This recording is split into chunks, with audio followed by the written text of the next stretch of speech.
आज की कहानी YouTube चैनल के ऊपर मैं धनंजय जैन आप सभी का हार्दिक अभिवादन करता हूं। दोस्तों, सम्राट विक्रमादित्य को वेताल इस तरह की कहानी सुनाता, उसका अंत प्रश्नात्मक हो जाता था और ऐसे छुपे हुए सवाल विक्रमादित्य को वेताल इस तरह से पूछता कि न चाहते हुए भी सम्राट विक्रमादित्य को प्रत्युत्तर में जवाब देना ही पड़ता था। और फलस्वरूप जैसे ही सम्राट विक्रमादित्य का मुंह खुलता था, वेताल उनके कंधे पर से अपनी शर्त के अनुसार उड़कर वापस उसी पेड़ पर जाकर लटक जाता था जहां पर वो पहली बार विक्रमादित्य को मिला था। क्योंकि वेताल नहीं चाहता था कि सम्राट उस तांत्रिक, उस पाखंडी अघोरी के पास चला जाए और स्वयं विक्रमादित्य की जान वो अघोरी ले ले, क्योंकि उसको कई तरह की सिद्धियां उससे प्राप्त होने वाली थी। वेताल इस बात को भली भांति जानता था। यही कारण था कि हर बार कुछ ना कुछ नई कहानी में विक्रमादित्य को उलझाकर वो समय को ज्यादा से ज्यादा विलंबित करते हुए विक्रमादित्य को वहां तक पहुंचने में एक तरह से सहयोग दे रहा था। पर सम्राट विक्रमादित्य इस बात को नहीं जानते थे। बस वो तो चाहते थे कि कैसे भी करके मैं इस बार तो इस वेताल को, इस लाश को वहां तक पहुंचा ही दूंगा। पर फिर से वेताल ऐसी ही कहानी सुनाता जिससे कि विक्रमादित्य को बोलना ही पड़ता था। दोबारा जब विक्रमादित्य ने उस वेताल को पकड़ के अपने कंधे पे डाला और कस के पकड़ के रखा, तो वेताल एक नई कहानी विक्रमादित्य को सुनाने लगा। वो कहता है कि सुन विक्रम, यमुना नदी के किनारे एक बहुत सुंदर मंदिर बना हुआ था जिसकी दिव्यता और भव्यता देखते ही बनती थी। कई यात्रिक वहां पर आते थे, रुकते थे, क्योंकि मंदिर के बाजू में ही धर्मशाला भी सुसज्जित थी और दर्शनों का लाभ लेकर अपनी यात्रा आगे की ओर बढ़ाते थे। उस मंदिर के पुजारी, जो कि ब्राह्मण देवता थे, उनका नाम था केशव। पुजारी केशव अत्यंत श्रद्धा और भक्ति के साथ में मंदिर में प्रतिष्ठित देवी की उपासना करते थे। केशव पुजारी को दो संतान थी, एक लड़का और एक लड़की। लड़की का नाम मधुमालती था। मधुमालती मधु की तरह अर्थात शहद की तरह जब बोलती थी तो मानो रस टपकता था, कानों के अंदर मानो मिश्री घुलती थी। ऐसा लगता था कि बस मधुमालती बोलती ही चली जाए। जब लड़की सयानी होती है ना, तो माता पिता को भी चिंतित कर देती है। हर एक माता पिता अपनी जवान बेटी को यौवन की दहलीज के ऊपर देखते हैं तो सोचते हैं कि बस इसके अनुरूप ही इसे कोई वर मिल जाए और इसकी घर गृहस्थी सुचारू रूप से चलने लगे। इससे बढ़कर और क्या चाहता है? हर एक माता पिता का कर्तव्य भी है कि वे कन्यादान करें। कन्यादान जैसा श्रेष्ठ दान कोई नहीं है। बस केशव पुजारी जी के मन में भी और उनकी धर्मपत्नी उसके भी मन में वारंवार यही विचार आते थे कि बस हमारी बिटिया विवाह योग्य हो गई है, किसी अच्छे खानदान वाले वर के साथ में, लड़के के साथ में इसका विवाह हो जाए तो हमारी चिंता मिटे। मधुमालती का बड़ा भाई, उसे भी चिंता थी, पर उसका एक विचार था कि पहले मैं अपनी बहन की शादी करवाऊं, उसके बाद में मैं अपनी शादी करूंगा। दोनों भाई बहनों के अंदर भरपूर प्रेम था। एक दिन शरद पूर्णिमा के दिन एक हरिदत्त नाम का सुंदर सा युवक मंदिर में दर्शनार्थ आता है और वो इतना भाव विभोर होकर भक्ति करने लगता है, उसकी आवाज में भी एक खनक सी थी। भक्ति भाव में अभिभूत होकर उसने काव्य की रचना की और देवी के सामने वो स्तुति करने लगा था। उसकी सुमधुर वाणी को श्रवण कर पुजारी के साथ साथ आए हुए भक्तगण भी दत्तचित्त होकर उसकी कविता का, उसके गायन का रसास्वादन लेने लगे, भान भूल गए। और आज शरद पूर्णिमा होने के कारण से मंदिर में बहुत भीड़ थी। मंदिर के नजदीकी थोड़ी सी दूरी पर, वॉकिंग डिस्टेंस, पैदल चलने के बाद में पुजारी जी का घर था। उसी समय मधुमालती, जो कि पुजारी की कन्या थी, वो दौड़ी दौड़ी आई और पुजारी जी की तंद्रा तोड़ते हुए कहने लगी कि पिताजी आपको चलो, माँ बुला रही है। पर बेटा क्या काम आ गया? पिताजी देखिए घड़ी में कितना बज गया है, आपका खाने का समय हो चुका है। केशव पुजारी कहते कि बेटा आज तुम जानते हो शरद पूर्णिमा का दिन है तो बहुत भीड़ है और भक्तगण भी आ रहे जा रहे, तो मुझे थोड़ा विलंब हो जाएगा, पर तुम जाओ, मैं जितना जल्दी हो सके आता हूं। मधुमालती ने भी आए हुए उस नवयुवक के गायन की सुरीली आवाज सुनी तो वो भी 2 क्षण के लिए मंत्रमुग्ध हो गई, खड़ी हो गई वहां पर। गायन समाप्त हुआ। हरिदत्त ने भी जब पहली नजर मधुमालती के ऊपर डाली तो मन ही मन उसके ऊपर मोहित हो गया। मधुमालती तो चली गई। पुजारी ने कहा कि भाई तुम कौन हो, कहां से आए हो, क्या परदेसी हो, क्या काम करते हो, कहां रहते हो? एक साथ इतने सारे सवाल पूछ लिए। हरिदत्त ने मुस्कुराते हुए कहा, पंडित जी मैं राहगीर हूं और नौकरी की तलाश के अंदर आपके इस नगर में आया हूं। आज मेरा पहला ही दिन है, सोचा कि मां के दर्शन कर लूं, उसके बाद में नया काम शुरू करूं। पर एक बात है पुजारी जी, मैं आज तक कई शहरों में गया, कई जगह मैंने नौकरी की, पर मैं कहीं पर भी टिका नहीं हूं।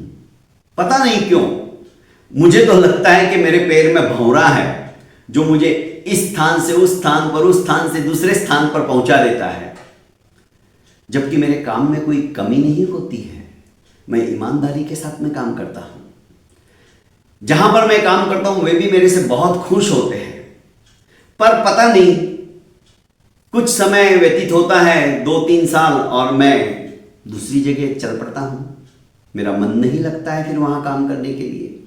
ऐसा क्यों होता है? अब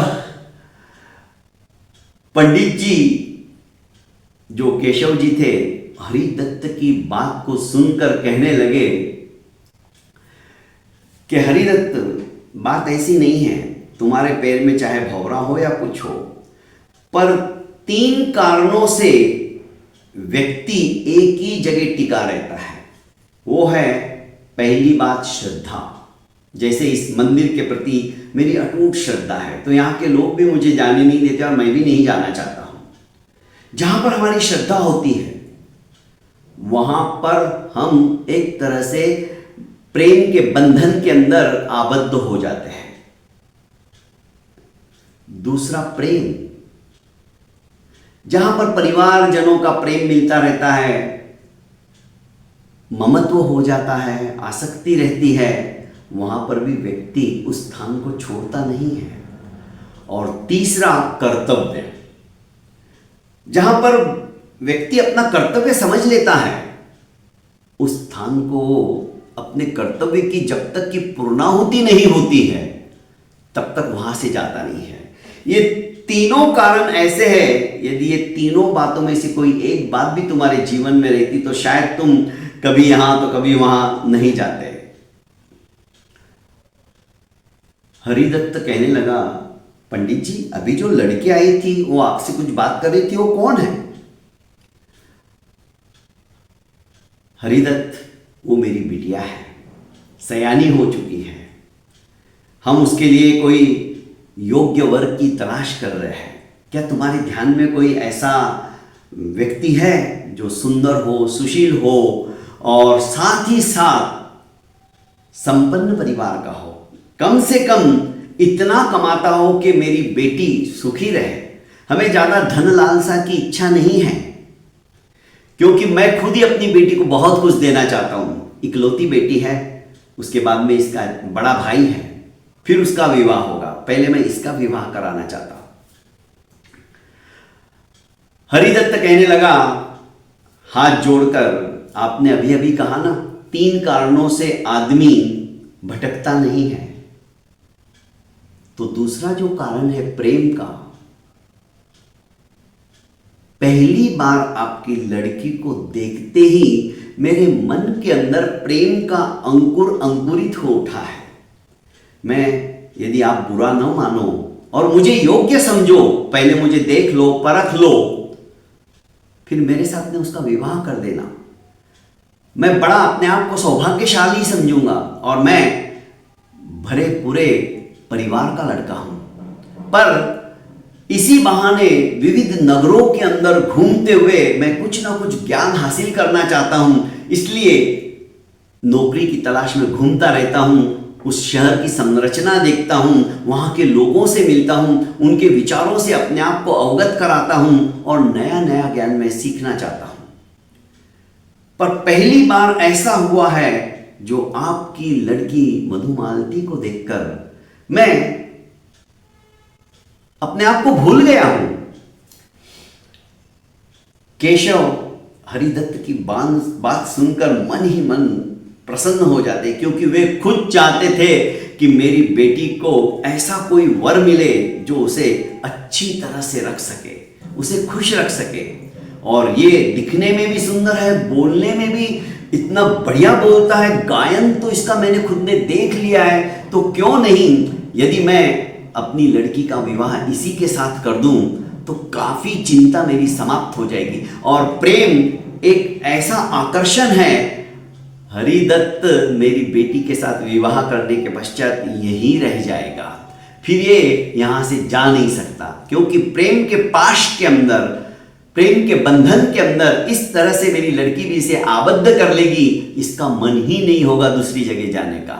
ये सोचकर उन्होंने तुरंत, पता नहीं मन में क्या आया, कहा कि मैं तो अभी तुम्हें जानता ही नहीं हूं, पर मेरा दिल कहता है कि तुम ही इसके योग्य हो। हरिदत्त बड़ा खुश हो जाता है और केशव उसे वचन दे देते हैं कि मैं तुम्हें वचन देता हूं कि मेरी बेटी का विवाह मैं तुम्हारे साथ ही कराऊंगा, पर तुम मुझे कुछ करके बताओ। ये बड़ा खुश हो जाता है कि मैं आज ही यहाँ के सेठ ने ही मुझे आमंत्रित किया है और मैं उनके पास ही नौकरी के लिए जा रहा हूं, पर मैं अब आश्वस्त हो गया हूं कि आपकी बेटी, जब भी आप मुझे योग्य समझो, वरमाला के लिए बोल देना, मैं अपनी परिवार वालों को भी यहां पर बुला लूंगा और धूमधाम से आपकी बिटिया के साथ विवाह करूंगा। आश्वस्त होकर हरिदत्त वहां से निकल जाता है। उसी समय जब मधुमालती घर पर आती है, पिता को बोल करके आपको मातुश्री बुला रही है, भोजन का समय हो गया है, वहां के नगर सेवक, नगर सेठ, जो कि अपने आप को नगर सेवक ही कहते थे कि नहीं मैं तो नगर का सेवक हूं, जो भी किसी की कोई तकलीफ हो, आपत्ति का कोई काम आ गया हो, जो काम कोई नहीं करता हो तो मुझे आकर कहो, मैं जितना हो सके मेरी तरफ से मैं उस कार्य को संपन्न कराने में मदद करूंगा। इसीलिए लोग उसे तो सेठ ही कहते थे, नगर सेठ को, पर ये अपने आप को नगर सेवक कहता था। जैसे हमारे मोदी जी अपने आप को सिपाही बोलते हैं, चौकीदार बोलते हैं, ये बड़े लोगों की यही तो पहचान होती है। अपने बेटे वामन के जिद के कारण से, क्योंकि वामन जब जब मधुमालती उनके शोरूम से, दुकान से निकलती थी तो वामन की नजर उसके ऊपर पड़ती थी और वामन मन ही मन उससे प्रेम करने लग गया था। तो वामन को लेकर जब वामन के लिए वे रिश्ता ढूंढने लगे तो वामन ने मना कर दिया कि मैं विवाह करूंगा तो सिर्फ और सिर्फ मधुमालती से, जो कि पुजारी जी की बेटी है। तो नगर सेठ अपने बेटे को लेकर पुजारी जी के घर पर आ जाते हैं। नगर सेठ को देखकर मधुमालती की मां उनका स्वागत करती है और कहती है कि आज कैसे आना हुआ। तो नगर सेठ कहता है कि मेरा इकलौता बेटा है और ये मन ही मन आपकी बिटिया से प्रेम करता है। मैं चाहता हूं कि ये रिश्ते में यदि बदल जाए ये प्रेम का व्यवहार तो मुझे भी खुशी होगी और आपको भी अच्छा लगेगा। मधुमालती की माँ तो मानो हवा में उड़ने लगी। इतने बड़े नगर सेठ हमारे, और उनका भी ये इकलौता लड़का जो कि बहुत बड़ा उनका शोरूम था किराने का, वाह, घर बैठे मानो आज तो गंगा आ गई है। वो तो गंगा नहाने लगी एक तरह से। उसने फटाक से कह दिया कि मैं तो तैयार हूं, आप निश्चिंत रहिए, पुजारी जी आते ही मैं उनको कह दूंगी और मैं ही आपको वचन दे देती हूं कि मैं अपनी बिटिया का विवाह आपके बेटे के साथ ही करूं। पर मेरी बिटिया से आप कैसे, आपका लड़का कैसे प्रेम करने लगा? बताया ना, आपकी लड़की शायद ये नहीं जानती है पर ये उसे देखता था और जैसे ही वो लड़की हमारी दुकान के सामने से निकलती थी और इसकी नजर उसके ऊपर पड़ती थी तो ये सब कुछ भूल जाता था। क्या हो रहा है दुकान के अंदर, क्या नहीं, किससे पैसे लेने हैं या देने हैं, इसका ध्यान पूरा की पूरा आपकी लड़की जब तक आंखों से ओझल नहीं हो जाती थी टकटकी लगाकर उसी तरफ देखता था। पर जब घर में रिश्ते आने लगे तो इसने स्पष्ट रूप से मना कर दिया कि मैं विवाह करूंगा तो सिर्फ और सिर्फ मधुमालती से। इधर इसका जो बड़ा भाई था वो एक बहुत उच्च कोटि के सिद्ध महात्मा के पास प्रतिदिन जाता था। उस सिद्ध महात्मा ने उसे कहा, विश्वास नाम था इस लड़के का, कि विश्वास, एक बात कहूं, क्या तुम मधुसूदन को जानते हो? विश्वास ने कहा, कौन मधुसूदन? जो मेरा मित्र है? हाँ, वो देखो उधर बैठा है। हाँ ना महाराज, मैं तो जानता हूं, पर ये क्या इसने योगियों का रूप धारण कर लिया है? क्या इसे विरक्ति हो गई? मुझे समझ में नहीं आ रहा और ये कभी बताता भी नहीं मुझे। इसका विरक्ति का कारण क्या है? अभी तो इसकी उम्र भी नहीं हुई है। क्यों ये विवाह वगैरह करने के बजाय ये संत महात्माओं की तरह आपकी शरण में आकर बैठ जाता है? अरे घर गृहस्थ में रहकर भी हम बहुत कुछ कर सकते हैं। पहुंचे हुए उस योगी महात्मा ने कहा, तुम नहीं जानते हो, इसकी विरक्ति का कारण तुम्हारी बहन है, पर तुम्हारा सच्चा मित्र और अच्छा मित्र होने के कारण से ये अपने मन की बात बता नहीं पा रहा है। सोचेगा कि तू क्या सोचेगा ये इसके बारे में कि मेरा मित्र हो के मेरी बहन के ऊपर। नहीं महात्मन, आप कैसी बात कर रहे हो? मैं मधुसूदन को अच्छी तरह से जानता हूं, वो मेरा बचपन का सखा है। अरे उसने एक बार तो मुझे कहा होता, नहीं, ये कुलवान व्यक्तियों के लक्षण होते हैं। इसीलिए इसने तुझे नहीं कहा और सोचा कि बस तेरे भी मन में नहीं आया उसको देखकर तो मैं तो अभी संन्यास ले लेता हूं। उसकी विरक्ति का कारण यही है। तो महात्मन, ऐसी यदि बात है तो मैं आपको वचन देता हूं, आपने तो आज तक मेरे से कोई गुरु दक्षिणा भी नहीं मांगी, गुरु दक्षिणा के तौर पर मैं इसे इस तरह से बाबाओं की तरह घूमने नहीं दूंगा। इससे बढ़कर मेरी बहन के लिए और कौन हो सकता है। मैं आश्वस्त करता हूं, विश्वास दिलाता हूं, सिर्फ मेरा नाम विश्वास नहीं है, आपको भी विश्वास दिलाता हूं और वचन देता हूं कि मैं इसी के साथ अपनी बहन का विवाह करवाऊंगा। मधुसूदन भी खुश हो जाता है। इधर घर पर जब पहुंचते हैं, लड़का भी आता है, उसके पिता भी आते हैं। तो पुजारी केशव की पत्नी कहती है कि सुनो जी, आज तो बड़ा कुछ हमारे पुण्य का ही उदय होगा, भाग्य का ही उदय होगा कि स्वर्णिम दिन है आज का। हमारे यहाँ के नगर सेठ खुद आए थे और उन्होंने अपनी बिटिया का हाथ मांगा अपने बेटे वामन के लिए और मैंने उन्हें वचन दे दिया।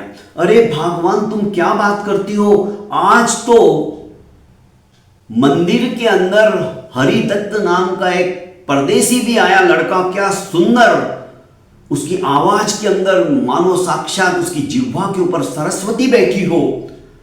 मैंने उसके साथ में अपनी मधुमालती का रिश्ता तय कर दिया है। तुम ये कैसे कर सकती हो, मेरे आने का इंतजार तो करती। मैंने मधुमालती को आपके वहां पे भेजा था, पर भीड़ होने के कारण से आपने उसे मना किया। इसी बीच नगर सेठ यहां पर आ चुके थे और उन्होंने तो मधुमालती को देख भी लिया। अरे तो हरिदत्त ने भी मधुमालती को देखा है ना, मैं वचन दे चुका हूं। पुजारन कहने लगी कि मैं भी वचन दे चुकी हूं।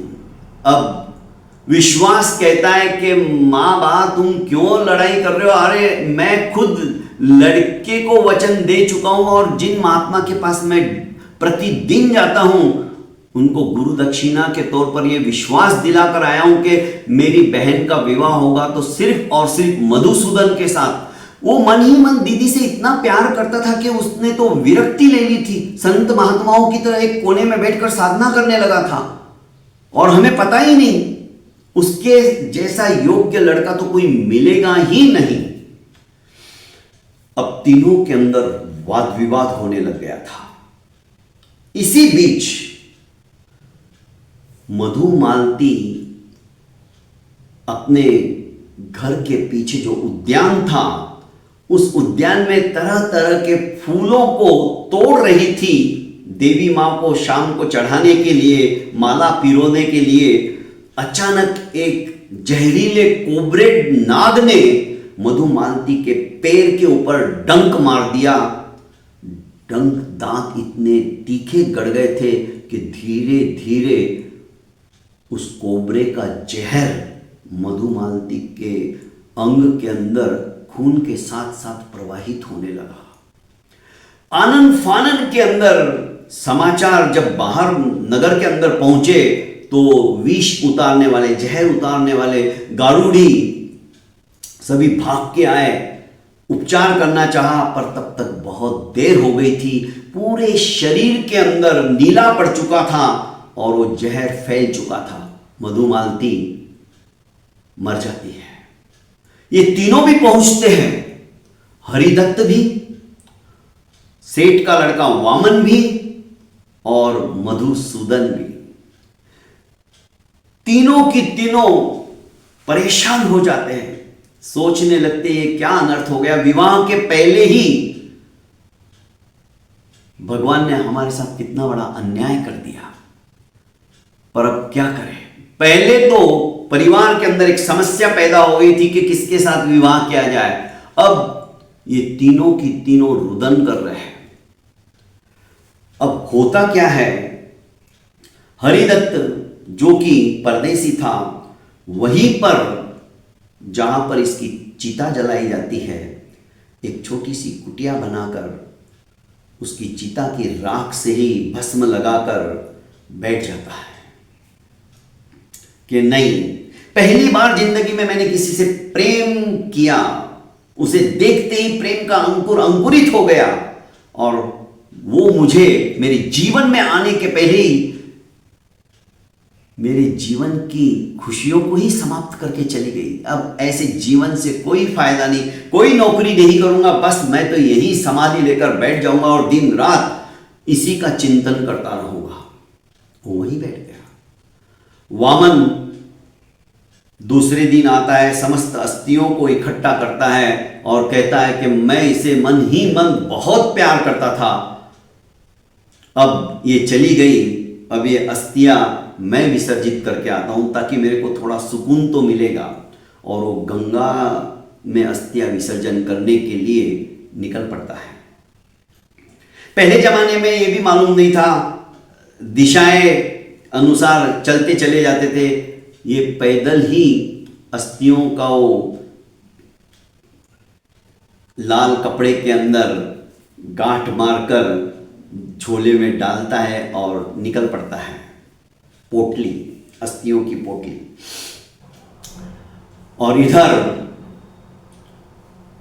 मधुसूदन जो कि पहले ही विरक्त था, पहले ही सन्यासी बन चुका था, पर अपने दोस्त को कह नहीं पाता था, इसलिए उसने सोचा कि इस संसार में कोई किसी का नहीं है।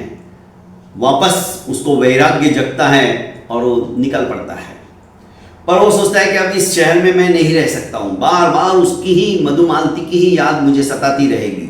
अब मैं भ्रमण करना शुरू करता हूँ। और मधुसूदन एक गांव से दूसरे गांव, दूसरे गांव से तीसरे गांव चलने लगता है। एक दिन मधुसूदन जो कि सन्यासी था, एक बहुत बड़े सेठ के यहाँ पर, जिस नगर में वो रुका रहता है, तो सेठ ने अपने यहाँ पर मधुसूदन को, जो कि सन्यासी था, मंदिर में दर्शन करने को गए थे, तो इसे देखा तो कहा कि आज सेवा का अवसर हमें दीजिए, मेरे घर पर आप भोजन कीजिए। मधुसूदन ने हाँ कह दिया और भोजन के लिए जब मधुसूदन उनके वहाँ गया तो सुस्वादिष्ट भोजन उनकी लड़की ने बनाया था। मधुसूदन तो उंगलियां चाटते ही रह गया।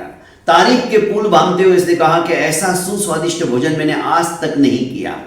तो सेठ कहने लगा, स्वाद तो आएगा ही ना, आज कम से कम 10 साल के बाद में इसका पति आ रहा है इसे लेने के लिए, तो इसने अपने मन से बनाया है खाना। वाह क्या बात है। पर इतने साल नहीं, वो परदेश में गए थे और आज बस थोड़ी देर में आने ही वाले हैं। बहुत सारा धन उपार्जन कर कर आ रहे हैं, सूचना हमें मिल चुकी थी, इसीलिए इसने इतना सुस्वादिष्ट भोजन बनाया। थोड़ी ही देर में देखते हैं 3-4 अंगरक्षकों के साथ में घोड़े के ऊपर एक सुंदर सा नवयुवक बैठा हुआ है। पर चेहरा देखकर लग रहा था बहुत ज्यादा परेशान और उद्विग्न है, कभी भी कुछ भी हो सकता है। मांग बार बार ऐसी नीचे की ओर लुढ़क रही थी। मधुसूदन को और सेठ को और परिजनों को कुछ समझ में ही नहीं आया। इसी बीच जैसे ही घोड़ा उनके दरवाजे के पास आकर रुकता है, देखते हैं उस नवयुवक के पीठ के पीछे एक भाला किसी ने मारा हुआ था, जो कि काफी अंदर तक घुसा हुआ था। पर इस लड़के का मन था कि बस एक बार मैं अपनी प्रियसी को देख लूं और उसके बाद मेरे प्राण निकले तो चलेगा। दरअसल हुआ ये था कि जैसे ये इनके नगर के अंदर आने वाले थे, नगर के पहले एक जंगल पड़ता था, भयानक जंगल।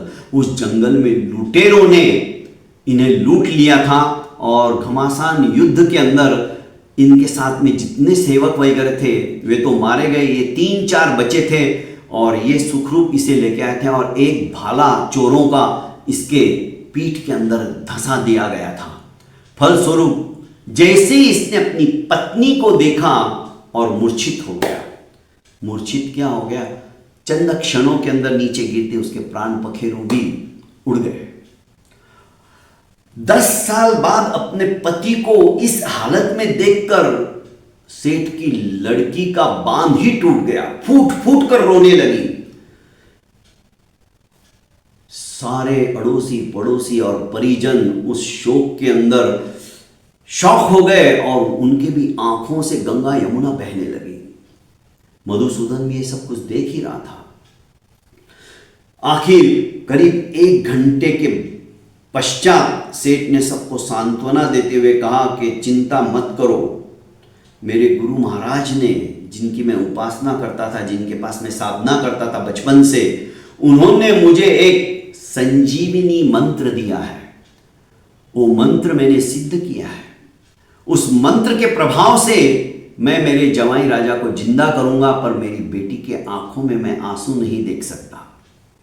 और उन्होंने वो अपनी डायरी तिजोरी में रखी थी, वो निकाली, उसमें जो मंत्र लिखा था, सिद्ध किया हुआ था, वो मंत्रोच्चारण के साथ साथ हाथ में पानी लिया और 108 बार मंत्रोच्चार करके वो पानी उस नवयुवक पर छिड़क दिया। आश्चर्य, सभी की आंखें फटी की फटी रह गई।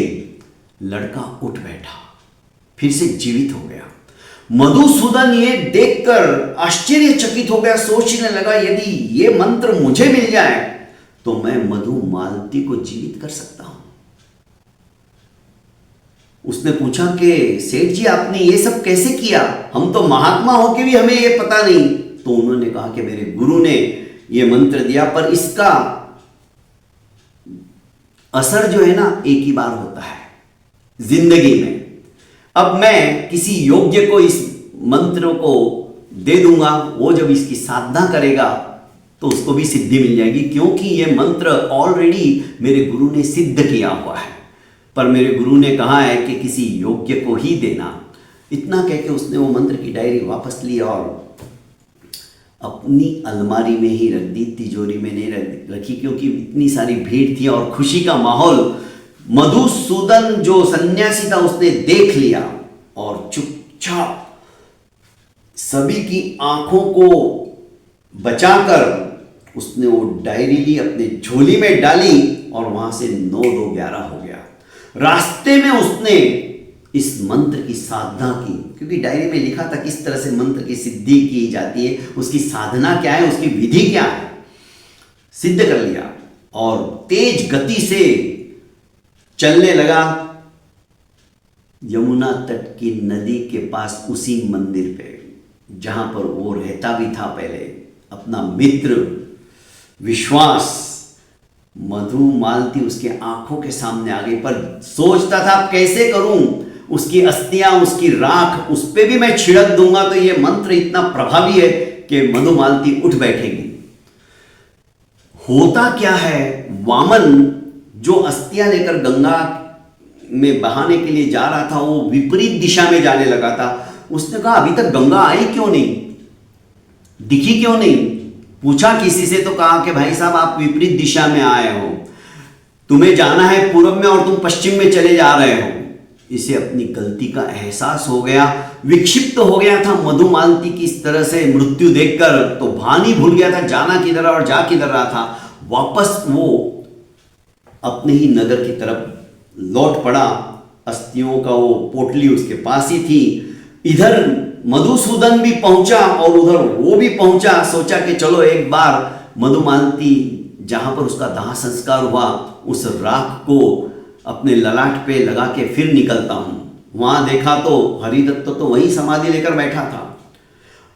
मधुसूदन ने कहा तुम अस्थियां विसर्जित करके आ रहे? नहीं, मैं उत्तर दिशा में चला गया था, पश्चिम दिशा में चला गया था, मुझे दिशा का भान ही नहीं रहा, मुझे तो पूरब में जाना था।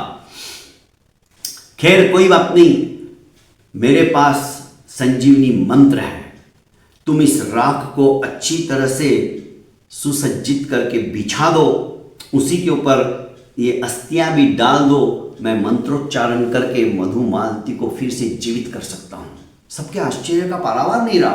परिजन भी आ गए, विश्वास भी आ गया, केशव पंडित भी आ गए, उनकी पत्नी भी आ गई, नगर के लोग भी आ गए और अत्यंत पवित्र मन से मधुसूदन ने 108 बार मंत्रोच्चारण करके अपने हाथ का पानी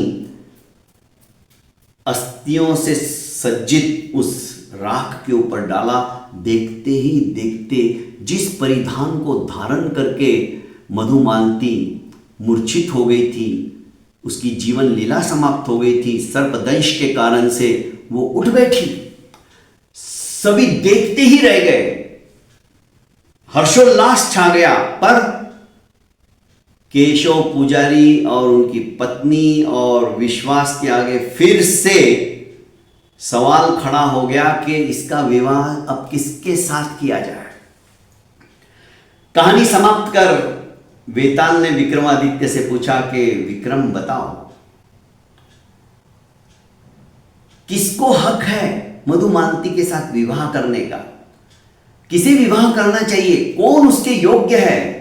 न्याय नीतिमत्ता के साथ में तुम मुझे जानते हुए भी यदि उत्तर नहीं दोगे तो तुम जानते हो तुम्हारे सर के 100 टुकड़े हो जाएंगे। अब विक्रमादित्य भला जानते हुए कैसे नहीं बोल सकते। उन्होंने कहा वेताल सुनो, उसका असली हकदार जो पति है वो सिर्फ और सिर्फ हरिदत्त है। वेताल ने कहा वो कैसे? क्यों, बाकी के दो उससे क्या प्रेम नहीं करते थे? क्या उनको हक नहीं है? नहीं। सुनो, मधुसूदन तो पहले ही सन्यासी बन चुका था, क्योंकि उसने अपने मित्र को कभी कहा नहीं कि मैं तुम्हारी बहन से प्रेम करता हूं। उसके मृत्यु के पश्चात भी वो सन्यासी बना। और जब उसने उस सेठ के वहां से संजीवनी मंत्र सिद्ध किया लेकर और मधुमालती को अपने मंत्रोच्चारण के बल से उसने जीवित किया, उसे जीवन दान दिया, भला वो उसका पति कैसे हो सकता है? वो तो उसका पिता हुआ। जो जन्मदाता होता है, जो जीवन दान देता है, वो पिता की श्रेणी में आता है। इसलिए मधुसूदन पति का हकदार है ही नहीं। दूसरा, वामन मन ही मन उसे प्रेम करता था। जब भी उसके दुकान के सामने से वो निकलती थी प्रेम करता था, पर वो उसकी अस्थियां लेकर गंगा में प्रवाहित करने के लिए निकला था। अस्थियां प्रवाहित कौन करता है तुम्हें पता है ना? वेताल अस्थियां प्रवाहित सिर्फ और सिर्फ पारिवारिक जन के अंदर पुत्र को ही हक होता है। तो उस नाते तो वामन उसका पुत्र हुआ, वो भी उसका पति बनने के योग्य नहीं। हरिदत्त जो कि परदेसी था, उसने भी तो मन ही मन प्रेम किया था। सिर्फ पहली नजर उसने डाली और मन हो गया कि बस मैं मधुमालती से विवाह करूं। और उसने केशव पुजारी को कह दिया था, आप मुझे यदि योग्य समझते हो तो आपकी बेटी का हाथ मेरे हाथ में दे दीजिए।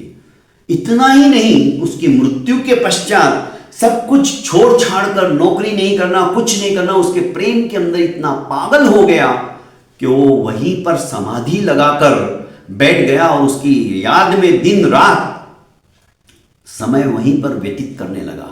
तो उससे बढ़कर और प्रेमी कौन हो सकता है? इसलिए ये हक सिर्फ और सिर्फ हरिदत्त को जाता है। वेताल सम्राट विक्रमादित्य की बात सुनकर गदगद हो जाता है और कहने लगता है कि विक्रम, सचमुच में तुम उच्च कोटि का न्याय करने वालों में से हो। इतना कहते ही बोलता है कि पर विक्रम, तुमने एक बहुत बड़ी गलती कर दी। तुम बोले और अब मैं ये चला। और वेताल विक्रमादित्य के कंधे से उड़कर फिर से वापस उसी पेड़ पर आकर लटक जाता है।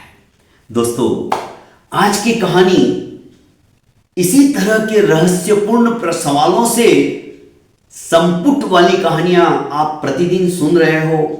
मजा भी आता है। नित नई कहानी सुनकर हमारे विचार करने की क्षमता भी जागृत हो जाती है। चिंतन के मंथन के अंदर कुछ ना कुछ नया हमें प्राप्त होता ही रहता है। इन कहानियों के माध्यम से संस्कार भी मिलते हैं। तो मैं चाहता हूं कि ज़्यादा से ज़्यादा मेरे इस चैनल को लाइक कीजिए। आप सब्सक्राइब कर चुके हो तो लाइक तो करना हक होता है। दोस्तों, आपको कहानी अच्छी लग रही तो लाइक के बटन को सिर्फ एक बार दबा दीजिए। आपका एक लाइक मुझे एक नई ऊर्जा देता है, नई प्रेरणा देता है और प्रति गुरुवार को एक नई कहानी आपको सुनाने के लिए मैं समुद्यत हो जाता हूं। और हो सके तो कमेंट बॉक्स के अंदर भी यदि आप समय निकाल कर कुछ ना कुछ आपके भावों की अभिव्यक्ति आप दे सकते हो तो जरूर दीजिए। और कम से कम सिर्फ और सिर्फ अपने 5 दोस्तों को सब्सक्राइब करने के लिए प्रेरित कीजिए। बहुत बहुत धन्यवाद। प्रणाम।